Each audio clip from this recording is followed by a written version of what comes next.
Muito bem, voltamos a falar direto da página do Jornal Visão Espírita, no YouTube e no Facebook, para mais uma gota de Espiritismo, mais uma gota do Evangelho no lar. Literalmente, a visita de Jesus à nossa casa. Toda quarta-feira nós disponibilizamos o nosso Evangelho que nós gravamos, para que você que professa fé espírita sozinho na sua casa, ou você mora sozinho, ou você tem dificuldade para ler em voz alta um trecho do Evangelho, explicar, enfim, em família, e quer fazer como muitas pessoas fazem, né, conosco, no dia e hora marcados da semana, essas pessoas acabam colocando no YouTube, e aí reúnem a família, né, sentam em frente ao YouTube e fazem o Evangelho no lar. Separa a água aí como nós separamos a nossa aqui, e seja muito bem-vindo. Nós vamos fazer o culto no Evangelho no lar completo. Nós vamos fazer a leitura inicial, a prece inicial, depois nós vamos fazer a leitura edificante. A leitura edificante nós estamos com o livro Segue-me, de Emmanuel por Chico Xavier. Hoje caiu a questão elogios e críticas, e vamos ler explicar, depois nós vamos para o Evangelho segundo o Espiritismo. Hoje caiu o capítulo 12, Amai os vossos inimigos. O item de hoje é os inimigos desencarnados, em que Kardec faz uma grande ponderação aqui acerca dos ensinamentos que ele recebeu dos espíritos sobre essa situação extremamente importante. No final fazemos a prece final, onde a fluidificação da água ela é finalizada então com a nossa parte material. Eu vou fazer a minha aqui, você faz a sua aí, junto com os mentores aí na sua casa, tá bom? Então vamos começar, vamos elevar o nosso pensamento até Jesus. O que isso significa? Significa pensar no rosto dele como nós imaginamos que ele possa ser, tá bom? Então vamos lá. Senhor Jesus, querido mestre e amigo, Deus Pai Todo-Poderoso, benfeitores espirituais, amigos mentores que nos acompanham, seu Calixto, Dona Zélia, seu João Leão Pita, seu Joaquim, seu Romeu, seu Alexandre, doutor Agripino, nosso guia espiritual, cumprimentando o seu Otávio, meu guia espiritual, cumprimento a todos os demais, seu Caibar Schutel, sua equipe de Alvorada Nova, seu Bezerra de Menezes, seu Allan Kardec e seu Agostinho. Elevamos nosso pensamento, Senhor Jesus, até o Senhor para agradecer a oportunidade de mais uma vez estar com o Senhor, agradecer também pela presença dos mentores, agradecer, Senhor, claro, por tudo de bom que nos aconteceu na última semana, agradecer por tudo de ruim que não nos aconteceu na última semana e, claro, agradecer por tudo de ruim que efetivamente nos aconteceu, porque afinal de contas, passou, já é passado, já foi, já não devemos mais, já estamos bem, bola para frente, né? E por isso, Senhor, muito obrigado verdadeiramente. Gostaríamos de pedir um acréscimo da sua misericórdia, para que o Senhor não olhe as nossas imperfeições, mas a fé que anima o coração de cada um de nós, o desejo de servir, a vontade de fazer o certo em vez do fácil, o desejo de ser útil que cada um de nós traz no peito, e que o Senhor vê que é verdade. Então pedimos, por favor, que nos ajude a conseguirmos trilhar esse caminho que está difícil de nós trilharmos, mas que estamos, pelo menos nessa encarnação, determinados a trilhar. Dessa forma, então, mestres, sabedores da sua presença em meio a nós, pois somos mais de 2 reunidos em teu nome, damos por iniciado o nosso Evangelho no lar, e que assim seja. Então vamos lá. O livro Segue-me, de Emmanuel por Chico Xavier, sempre tem um trecho do Evangelho, na realidade do Novo Testamento, e aí Emmanuel discorre sobre esse assunto na sequência. Hoje, elogios e críticas é o capítulo que caiu aqui para nós, aleatoriamente, e nós vamos encontrar uma passagem de Tiago. Esse Tiago, da primeira carta de Tiago, capítulo 1, versículo 17, que diz: toda boa dádiva e todo dom perfeito é lá do alto, descendo do Pai das luzes, em que não pode existir variação ou sombra de mudança. Falando da lei imutável de Deus, e que todas as bênçãos, todas as dádivas vêm do alto.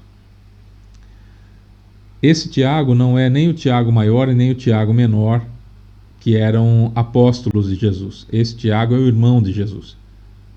Esse Tiago é o irmão de Jesus, que ficou responsável por uma boa parte da igreja de Jerusalém. Ele inclusive auxiliava Pedro e tinha uma ideia muito importante para a época, de querer submeter os ensinamentos de Jesus, ou pelo menos parte desses ensinamentos de Jesus, às leis mosaicas, às leis da época, para evitar um pouco de perseguição, que os cristãos sofriam, etc, etc, mas Jesus não queria isso. E o Paulo de Tarso, São Paulo apóstolo, o Paulo de Tarso, sabendo que o Tiago enveredava por esse caminho de, sabe, aceitar, vou usar um termo aqui que eu uso bastante com relação ao espiritismo, contaminar os ensinamentos de Jesus com a tradição judaica da época. Então o Paulo entrou num grande embate com o Tiago, esse Tiago, irmão de Jesus, e Pedro foi a pessoa que acabou decidindo por que Paulo estava certo e que não tinha que fazer a circuncisão nas pessoas que aderiam ao cristianismo. Estava criando essa palavra cristão, inclusive por Barnabé, Paulo, enfim, essa turma estava criando esse termo cristão na época. A partir do momento que a pessoa ela passava a crer no Cristo, a crer em Jesus e ter essa ideia da comunidade cristã, o Tiago queria que eles obedecessem às regras dos judeus. E o Paulo falou, não, Jesus veio modificar isso. E aí Pedro deu o veredito, após se concentrar, levar pensamento e tudo mais, a Paulo. Tiago aceitou, porque era um trabalhador do Cristo, não era uma pessoa vaidosa, que, se não é do meu jeito, então estou fora, só eu que eu sou o dono da bola, então eu vou brincar sozinho, vocês não. Nada dessas bobagens. Era uma pessoa consciente e, por essa razão, continuou seu trabalho digno à frente da comunidade cristã de Jerusalém. Mas, só para ficar claro, não era o Tiago, maior ou menor, filho de Zebedeu ou filho de Alfeu, que eram apóstolos de Jesus. Tá certo? Então vamos lá. Elogios e críticas. Toda boa dádiva e todo dom perfeito é lá do alto, descendo do Pai das luzes, em quem não pode existir variação ou sombra de mudança. Tiago, capítulo 1, versículo 17. Emmanuel diz o seguinte: se o sol dependesse da aprovação humana para alimentar a vida que se lhe gravita em derredor, certo que desde muito estaria reduzido a montão de cinzas. Se a terra sofresse com as censuras que lhe são constantemente desfechadas por todos aqueles que a categorizam por vale de lágrimas, já teria descido à condição de um cemitério no espaço. Se a semente rejeitasse a solidão e a morte a que se vê relegada no solo, a fim de elaborar no sustento do mundo, as criaturas estariam há muito tempo sem a bênção do pão. Se a fonte recusasse o regime de mudança incessante e permanente em que é chamada a servir, a vida organizada na Terra se mostraria confinada a primitivismo e estagnação. Se a árvore só produzisse sob aplausos, o fruto não abençoaria a mesa dos homens, humanidade. Obreiros da verdade e do bem, reflitamos nas lições simples da natureza e trabalhemos, porque tanto a exortação que Tiago faz para as comunidades, onde é a Turquia hoje, por exemplo, ou na região de Israel, porque ele escrevia para as 12 tribos espalhadas no meio dos gentios, que eram as pessoas que fugiram de Jerusalém, que fugiram de Israel, vamos colocar assim, naquela época, por conta das perseguições por serem cristãos. Era para essas pessoas que Tiago escrevia essa carta. Então ele dizia exatamente isso: olha, presta atenção, vamos trabalhar em favor de Jesus sem ficar preocupado com aplausos, sem ficar preocupado com as críticas, sem ficar preocupado com as censuras, sem ficar preocupado se vão aprovar ou não aquilo que eu estou fazendo, sem a necessidade de aprovação dos demais. Faça aquilo que você acredita, do jeito que você acha que é certo. Aceite as críticas para se analisar e não para estagnar. E, chegando à conclusão que as críticas fazem sentido, modifique-se, entendendo que as críticas são apenas como assassinos de esperança, não dá bola, e continue trabalhando. Agradecei o louvor que vos fortalece para o desempenho das obrigações naturais do mundo e aproveitai com resignação a advertência que a crítica vos dê. Entretanto, se precisamos de elogio para trabalhar e se a admoestação, a crítica, nos paralisa as faculdades de servir, estamos ainda longe de compreender o tesouro das oportunidades de aprimoramento e elevação que nos enriquece os caminhos, de vez que, acima de tudo, a bênção que nos reconforta, a luz que clareia a estrada, a força que nos sustenta e o apoio que nos escora chegam sempre do mais alto e procedem, originária e tão somente, de Deus. Trabalha. Se eu preciso de elogio para trabalhar e se uma crítica, uma admoestação me paralisa as dificuldades, nós estamos muito longe de compreender o tesouro das oportunidades de aprimoramento, porque como nós estudamos no último domingo no bate-papo sobre Espiritismo, que vai ao ar ao vivo sempre aos domingos, 10 horas da manhã, nós estamos numa encarnação, ou nas encarnações, nós sempre estamos encarnados. O fato de estarmos encarnados significa que estamos em uma condição de aprimoramento, mas principalmente isso que chama muita atenção, que eu falava no domingo no bate-papo sobre Espiritismo, da oportunidade que nós temos de reparar equívocos, de consertar equívocos. Então perceba, o tema era inclusive aqui se paga, mas não é castigo. Porque verdadeiramente não é. É uma oportunidade de reparação, porque se eu entendi ainda, se eu estou estacionado ainda, se eu faço parte ainda daqueles que acreditam na lei de Talião, que depois foi trazida por Moisés, de olho por olho, dente por dente, que é muito diferente da lei de causa e efeito, que é o que nós estudamos no Espiritismo, que é a realidade do que acontece conosco nessa encarnação, ou qualquer outra encarnação, desde que nós estamos encarnados, desde que fomos criados por Deus, simples e ignorantes, estamos inseridos na lei de causa e efeito e não de ação e reação. Já estamos em condições de entender isso. O importante dessa situação é que eu tenha em mente que um equívoco que eu cometo hoje, eu conserto esse equívoco. Erro, arrependimento, expiação, prova e reparação, conserto.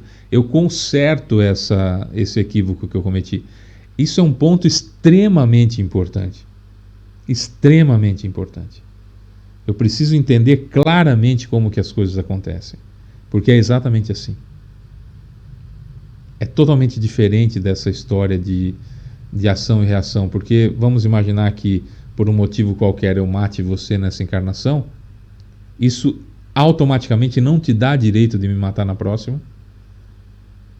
Mas não vamos entrar nem por esse ponto, vamos entrar por outra situação.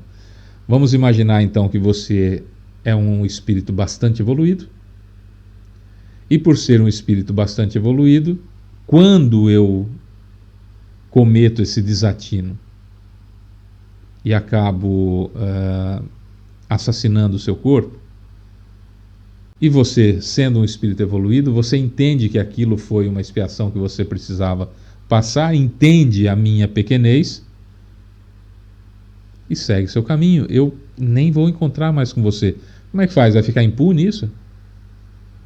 Porque é um ponto que muitos de nós que ainda confundimos provas e expiações com, lei de Talião, olho por olho, dente por dente, com lei de causa e efeito, nós não nos atentamos a esse detalhe.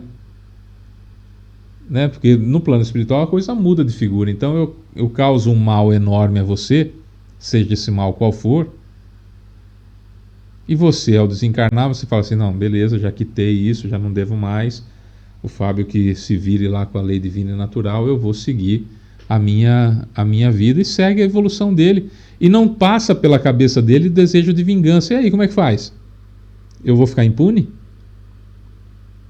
Mas Jesus falou que não, falou que nenhum J da lei será esquecido, não tem o que fazer. A lei de causa e efeito é totalmente diferente. Quando eu crio uma causa aqui, que eu vou sentir o efeito lá na frente, eu posso sentir esse efeito lá na frente pela dor ou pelo amor. E eu posso corrigir isso. Eu posso, ao corrigir isso, já expiar pelo amor. E se eu perder as oportunidades de expiar pelo amor, aí a divindade não tem outra alternativa senão permitir que, caso alguém fracasse na prova, eu possa passar por essa situação que eu infringi aos outros. Isso está muito bem explicado no bate-papo sobre o Espiritismo do último domingo. Convido você a dar uma olhada se você achar interessante para discorrer um pouco mais sobre esse assunto. No livro Justiça Divina, de Emmanuel por Chico Xavier, nós vamos encontrar muitas situações que a gente nem imagina, que sejam graves. Eu até faço um comentário sobre isso também no bate-papo sobre o Espiritismo do último domingo. No item 3, não furtar, nós vamos entender que há muitas pessoas, ele coloca assim, há muitos amigos que restituem honestamente a moeda encontrada na rua, mas que não receiam de roubar a esperança e o entusiasmo dos companheiros, que é roubo também. Muitos respeitam a terra dos outros, entretanto não hesitam em dilapidar-lhes o patrimônio moral, é roubo também, quando fala mal dos outros. Há criaturas que nunca arrebataram objetos devidos ao conforto do próximo, contudo, não vacilam em suprimir-lhes a confiança, que é aquele relacionamento complicado, são os déspotas domésticos que destroem a pessoa dentro de casa antes de chegarem à agressão física, destroem a pessoa por dentro, minando a confiança. Há pessoas inúmeras que jamais invadiram a posse material de quem quer que seja, no entanto, destroem sem piedade a concórdia e a segurança do ambiente em que vivem, roubando o tempo e a alegria dos que trabalham. Então, o livro de Emmanuel por Chico Xavier, Justiça Divina, mostra que nós ainda cometemos grandes delitos, e agora, pelo fato de estarmos mais evoluídos, mais graves ainda do que se o cometêssemos dentro da ignorância, furtando bens materiais. Então temos muito que evoluir, temos muito que crescer, não dá mais para nós ficarmos presos nessa coisa infantil, nessa coisa pueril, que é precisarmos de elogio para andar direito, uma crítica joga a gente em depressão. Tem gente que você faz uma crítica, às vezes construtiva, ou às vezes um comentário que nem é uma crítica, a pessoa vestiu uma carapuça que nem foi colocada para ela e já emburra, já faz aquela cara de... né? Já acabou o dia para a pessoa porque ela foi criticada. E às vezes nem foi criticada, foi um comentário totalmente irrelevante para aquela situação, e quem fez o comentário nem lhe dizia a respeito. Mas a cabeça é complicada, ainda infantil espiritualmente. Se eu preciso o tempo todo que me aplaudam, é aquela criança que está aprendendo a andar, que deu 2 passinhos, os pais aplaudiram, então ela quer buscar esse reconhecimento a todo momento, a todo instante, e vai se esforçar para andar um pouquinho mais. Nós somos adultos também espirituais, não dá mais para nós ficarmos esperando essa situação de um aplauso, uma aprovação de alguém para começarmos então a ser cristãos. Ou eu não vou agir como um cristão porque vão pensar que, né? Sabe essa... mas assim, eu sou espírita, como conheço assim muita gente nesse sentido, não vou falar nomes, evidente, muita gente nesse sentido, que vai em centro espírita em outra cidade, e na cidade que mora vai na missa porque tem um comércio, tem uma empresa, e então ser espírita pega mal. Vai pro inferno, né? Tá enganando quem? Você acha que a divindade está preocupada se você vai no centro, se não vai no centro? Se você está com vergonhinha, não está com vergonhinha? Ninguém está com um caderno na mão e fala, teve vergonhinha de mim, né? Então você vai pro inferno. Isso não existe, inferno nem existe. Mas é uma coisa de criança, né? Que esconde da mãe, né? Aquela coisa. Tolice. Nós precisamos ser autênticos. E isso é extremamente importante. Extremamente importante. Tem uma frase atribuída a Francisco de Assis que eu acho simplesmente sensacional. Eu sempre gosto de mostrar aqui, e essa daqui, ó. Tome cuidado com a sua vida, talvez ela seja o único evangelho que as pessoas leiam. Essa frase é atribuída a Francisco de Assis, ou São Francisco de Assis, como queira. Tome cuidado com a sua vida, talvez ela seja o único evangelho que as pessoas leiam. Isso é importantíssimo que nós tenhamos sempre em mente. Como nós somos espíritas, nós podemos mudar um pouquinho essa frase. Me permita, Francisco de Assis, se essa frase é sua. Tome cuidado com a sua vida, talvez ela seja o único espírita que as pessoas conhecem. Tome cuidado com a sua vida, talvez o espiritismo que as pessoas conhecem seja apenas a sua atitude. pessoa nunca entrou num centro espírita, nunca esteve num centro espírita, não sabe o que acontece dentro da casa espírita, não fazem ideia que nós somos das religiões cristãs a mais cristã de todas, não fazem ideia disso. E aí, se as pessoas só conhecem a gente como espírita e nós damos contra-testemunho, nós estamos mostrando para ela que o espiritismo é ruim. Um exemplo bobinho, tá? Que daria um bom debate aqui, mas não tenho tempo para isso. Espírita com medo de morte, com medo de morrer. Tem alguma coisa que não está legal. Certo? Espírita que tem medo de espírito. Eu sou espírita, eu vou no centro, mas se aparecer um espírito, que Deus me livre, eu não quero ver, morro de medo. Que espírita que tem medo de espírito? Fábio, eu tenho medo de espírito. Tem alguma coisa errada.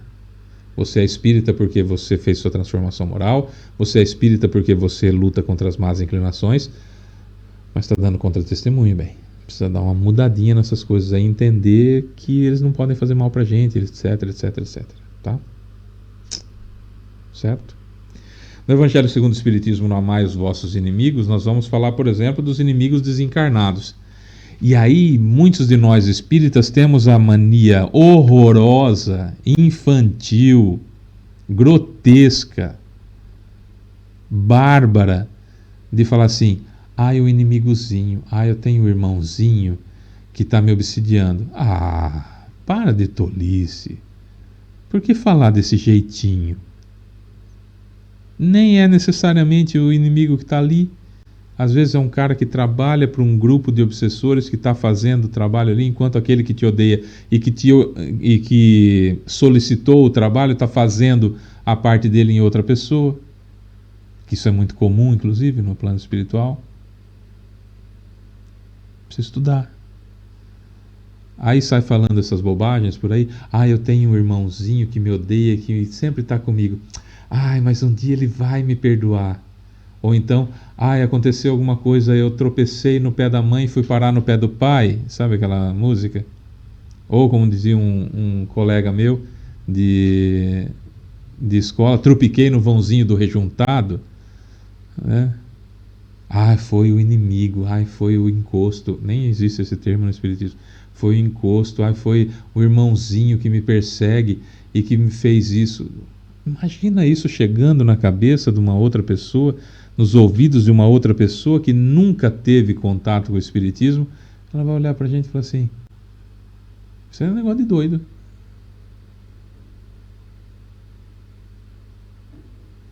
Ao passo que seria interessante nós virmos, como está no Evangelho segundo o Espiritismo, no capítulo 4, quando eu vir um irmão sofrendo, devo perguntar a mim mesmo que meios Deus, em sua infinita bondade, colocou em minhas mãos, em meu poder, para minimizar, diminuir o sofrimento do meu irmão. Quando eu vir nessa situação um irmão sofrendo, eu devo agir imediatamente, com discrição, evidentemente, mas que esse exemplo seja notório, não para mim vai descer, mas que seja notório como uma atitude natural, normal do espírita ou cristão, que é a mesma coisa. Aí sim vale a pena nós fazermos a nossa vida um exemplo para as pessoas. Não é? Os inimigos desencarnados. Kardec diz o seguinte no capítulo 12, Amai os vossos inimigos. Ainda os outros motivos tem o espírita para ser indulgente com os seus inimigos. Sabe ele, primeiramente, que a maldade não é um estado permanente dos homens, que essa maldade decorre de uma imperfeição temporária e que, assim como a criança se corrige dos seus defeitos, o homem mau reconhecerá um dia os seus erros e se tornará bom. O espírita sabe também que a morte apenas o livra da presença material do seu inimigo, pois que este o pode perseguir com o seu ódio, mesmo depois de haver deixado a terra. Que assim a vingança que tome falha ao seu objetivo, visto que, ao contrário, tem por efeito produzir maior irritação capaz de passar de uma existência para outra. Cabia ao Espiritismo demonstrar por meio da experiência e da lei que rege as relações entre o mundo invisível e o mundo visível, que a expressão extinguir o ódio com o sangue é radicalmente falsa, que a verdade é que o sangue alimenta o ódio mesmo no além-túmulo. Cabia ao Espiritismo, portanto, apresentar uma razão de ser positiva e uma utilidade prática ao perdão e ao preceito do Cristo: amai os vossos inimigos. Não há coração tão perverso que, mesmo a seu mau grado, não se mostre sensível ao bom proceder. Frase extraordinária que nós devemos ter, se não na memória, no coração, e eu vou repetir. Não há coração tão perverso que, mesmo a seu mau grado, mesmo que ele não queira, não se mostre sensível ao bom proceder. Certa feita perguntaram para Chico Xavier como se livrar de um obsessor. O termo nem é correto, mas enfim. Era uma pessoa não espírita e perguntou para o Chico: Chico, como é que eu me livro de um obsessor? E ele teria respondido: evangelizando o obsessor. E aí a pessoa falou: e como é que eu faço isso, Chico? E ele respondeu: evangelizando-se. Evangelize-se, que isso evangelizará o obsessor. Evangelizar-se é ler o Evangelho? É fazer o Evangelho no lar? Não, é vivenciar o Evangelho. Por quê? Não há coração tão perverso que, mesmo a seu mau grado, não se mostre sensível ao bom proceder. Mediante o bom procedimento, tira-se pelo menos todo o pretexto a represálias, podendo-se até fazer de um inimigo um amigo antes e depois de sua morte. Com o mau proceder, o homem irrita o seu inimigo, que então se constitui instrumento de que a justiça de Deus se serve para punir aquele que não perdoou. Certo? Ou seja, cabe a mim. Porque veja, vamos imaginar que por um motivo qualquer, alguém que eu fiz um mal numa encarnação lá para os idos de 1500, vamos colocar longe. Vamos imaginar que eu tenha tido uma encarnação pelo ano de 1500 e cometi um equívoco contra alguém lá. Por um motivo qualquer, a gente já explicou isso em alguns bate-papos sobre o Espiritismo no domingo, como que faz para o obsessor localizar a gente. Esse obsessor me localiza. Eu não sou mais aquele cara. Por mais que o obsessor não saiba disso, eu não sou mais aquele sujeito que estava encarnado em 1500. Não estou falando nem de outra identidade, porque hoje é outro corpo. Estou falando que eu modifiquei, eu me mudei. Eu me modifiquei, eu evoluí. Pela dor ou pelo amor, eu evoluí nesse tempo. De 1500 para cá, 5 encarnações, 4 encarnações, sou muito diferente do que era em 1500. Eu, você, qualquer um de nós. Portanto, aquela idealização que o sujeito tem de mim não é mais realidade. Foi realidade naquela época, mas não é mais. Então essa coisa de eu usar um diminutivo, meu irmãozinho, eu estou com um obsessor, descobri que eu tenho um obsessor, eu peço perdão para ele toda noite. Eu falo, pera. Você pede perdão do quê? Não sei, de alguma coisa que eu fiz para ele. Não vale bem. Não adianta chegar, alguém veio e passou com o carro em cima do seu pé de propósito, ou como diz minha neta, de prósito. Agora já não fala mais prósito, já fala propósito. De propósito. Mas ele não viu, não me viu mais. E passou. Naquele momento foi de propósito, mas a pessoa não... Passou. Dizem que quem bate esquece, quem apanha sempre lembra, não é assim? E aí eu me encontro com aquela pessoa. Eu falo, amigo, agora nos encontramos, né? Lembra que você me fez mal? Ele vai olhar para mim e falar assim, seja lá o que for que eu fiz para você, desculpa. Não parece assim uma coisa da pessoa querer se livrar de mim? Por mais que a pessoa esteja sincera, será que vai bastar olhar para minha cara e falar assim, não lembro de você, mas seja lá o que for que eu te fiz, o que foi que eu te fiz, perdão, vai ficar meio vazio. Vai ficar meio vazio. Quando você tiver ciência do ocorrido e sentir-se arrependido, peça perdão. Então isso é uma tolice de espiritinha criança, espiritualmente falando, ou de espiritinha, tá? Precisamos tomar cuidado com isso. Somos espíritas, não espiritinha, que tem obsessorzinho, inimiguinho, irmãozinho. A mesma coisa vale para você que vive num relacionamento abusivo no casamento.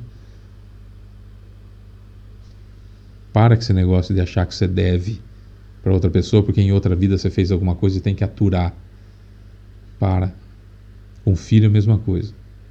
Com pai a mesma coisa. Ou mãe, filha, é a mesma coisa. Para com isso. Para com isso. O Evangelho é rico dessas informações. Acerca do que fazer diante do inimigo, de como entender, do que é o verdadeiro perdão, de como que não é. Leia, estude. Não saia simplesmente por aí repetindo o que falaram, porque há necessidade de termos cuidado com a nossa vida, porque ela pode ser a única conduta espírita que as pessoas vejam. Tá bom? É isso. Bom, vamos lá. Vamos elevar nosso pensamento até Jesus mais uma vez. Agora para a finalização da fluidificação da água que já foi feita pelos mentores. Agora a gente só vai doar, vamos usar esse termo, o nosso fluido material, nosso magnetismo, para que seja impregnado na água. E durante a nossa oração final, então, em que estivermos fazendo isso, nós vamos pedir a Jesus a quem nós gostaríamos que esse santo remédio, santo é bonito falar no Espiritismo, né? Não é. Esse remédio salutar, esse refazidor do perispírito e também do corpo físico, se for permitido, cada um de nós vai fazer esse pedido durante a oração, tá bom? Então voltemos a elevar o nosso pensamento até Jesus. Senhor Jesus, querido Mestre e amigo, Deus Pai Todo-Poderoso, benfeitores espirituais, amigos mentores que nos acompanham, citados e não citados, nosso guia espiritual, seu Caibar Chuta, a sua equipe de Alvorada Nova, seu Bezerra de Menezes, seu Allan Kardec, seu Agostinho. Muito obrigado a cada um de vocês e a todos. Muito obrigado, Senhor Jesus, pela presença, pelo carinho, pelo acréscimo de misericórdia e por não desistir da gente. E por isso também, nosso muito obrigado, Mestre. Como último pedido, então, do nosso Evangelho, que o Senhor, por acréscimo da sua misericórdia, permita que essa água seja fluidificada, agora com a parte magnética que nos cabe, para ser extraordinário remédio, salutar remédio para as pessoas que vamos mentalizar agora.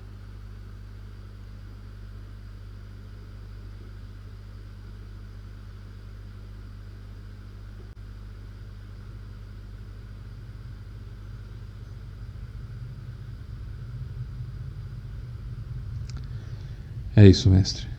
Sabedores da sua presença em meio a nós e com o coração cheio de gratidão por isso, encerramos então o nosso Evangelho no Lar e que assim seja. Um beijo enorme para você que fica. Até a próxima quarta-feira, se Deus quiser, e que assim seja. Tchau, gente.